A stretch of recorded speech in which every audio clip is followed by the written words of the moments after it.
بسم اللہ الرحمن الرحیم۔ محترم سامعین و ناظرین، السلام علیکم ورحمۃ اللہ وبرکاتہ۔ ہم محمد مونس خان عظیمی صاحب کی تصنیف اللہ رکھی میں موت سے واپسی کے عنوان سے مطالعے کا آغاز کر رہے ہیں۔ دستخط کرنے کے بعد اس نے وصیت نامہ جیلر کے سپرد کر دیا۔ جیلر نے بغیر پڑھے دستور کے مطابق اس بات کی تصدیق کر دی کہ موت کی سزا پانے والے نے اس کے سامنے یہ وصیت نامہ لکھا ہے۔ اس کے بعد اس نے اسے تہہ کر کے اپنی جیب میں رکھ لیا اور 2 سپاہیوں کو اشارہ کیا۔ سپاہیوں نے آگے بڑھ کر گھنشیام کو کوٹری سے باہر نکالا اور تختہ دار کی جانب لے چلے۔ ٹھیک 4:45 بجے اسے سفر آخرت پر روانہ ہونا تھا، اور جس وقت گھنشیام کو تختہ دار پر کھڑا کیا گیا تو 4:30 بج چکے تھے۔ مجسٹریٹ، جیلر، ڈاکٹر، جلاد سبھی موجود تھے۔ گھنشیام زیر لب بڑبڑا رہا تھا، شاید وہ کلمہ طیبہ پڑھ رہا تھا۔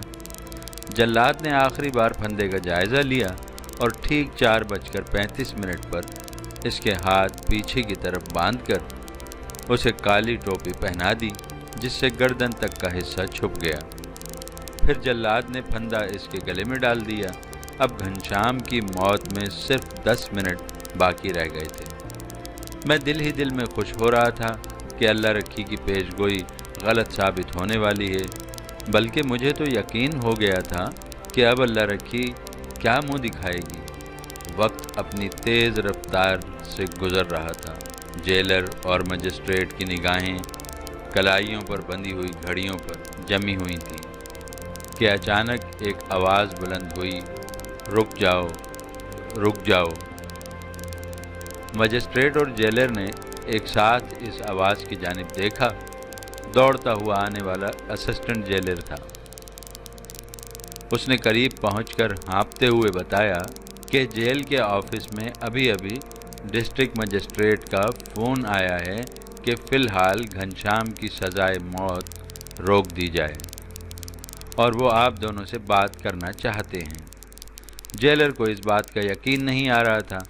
بہرحال اس نے جلاد کو سختی سے ہدایت کی کہ اس کے آنے تک سزائے موت نہ دی جائے اور نہ ہی مجرم کو تختہ دار سے اتارا جائے۔ میں یہ سن کر حیرت زدہ رہ گیا۔ مجھے اپنے شعور پر یقین نہیں آ رہا تھا۔ اللہ رکھی کی پیش گوئی صحیح ثابت ہو رہی تھی۔ میری نگاہیں برابر ان کے تعاقب میں تھیں۔ جیلر نے فون پر ڈسٹرکٹ مجسٹریٹ سے بات کی۔ اسے حکم دیا گیا گھنشیام کی سزائے موت تا حکم ثانی ملتوی کر دی جائے۔ حکم ملتے ہی وہ تیز تیز قدم اٹھائے، پھانسی گھر آئے اور جلاد کو حکم دیا فی الحال مجرم کو تختہ دار سے اتار کر واپس کوٹری میں بھیج دیا جائے۔ حکم پاتے ہی جلاد نے گھنشیام کے گلے سے پھانسی کا پھندا نکال دیا۔ اس کے چہرے سے سیاہ ٹوپی اتار لی گئی اور ہاتھ کھول کر واپس کوٹری میں بھیج دیا گیا۔ گھنشیام کی سمجھ میں خود نہیں آ رہا تھا کہ موت اتنے قریب آ کر پھر دور کیسے ہو گئی۔ کوٹری میں پہنچتے ہی اس نے سجدہ شکر ادا کیا اور پھر وہ اللہ کی حمد و ثنا میں مشغول ہو گیا۔ اب میں اپنی آنکھیں کھولنا چاہتا تھا، لیکن مجھے یوں محسوس ہو رہا تھا کہ میں انہیں کھولنے پر قدرت نہیں رکھتا۔ اس کے ساتھ ہی میرے شعور میں تجسس کی لہریں ابھرنے لگیں۔ میں یہ جاننا چاہتا تھا کہ گھنشیام کی سزائے موت کیوں کر ملتوی کر دی گئی۔ میری نگاہوں کے سامنے ایک بار پھر وقت دہرایا جانے لگا۔ جس رات گھنشیام کو پھانسی دی جانے والی تھی، اسی دن تھانے میں ایک نوجوان شخص داخل ہوا اور اس نے واشگاف الفاظ میں اصرار کیا کہ اسے 2 سال قبل قتل کیے جانے والے سلیمان کھوسہ کے جرم میں گرفتار کیا جائے اور گھنشیام کو، جسے آج رات پھانسی دی جانے والی ہے، چھوڑ دیا جائے، کیونکہ وہ بے قصور ہے اور میں اصل مجرم ہوں۔ پہلے تو تھانے دار کو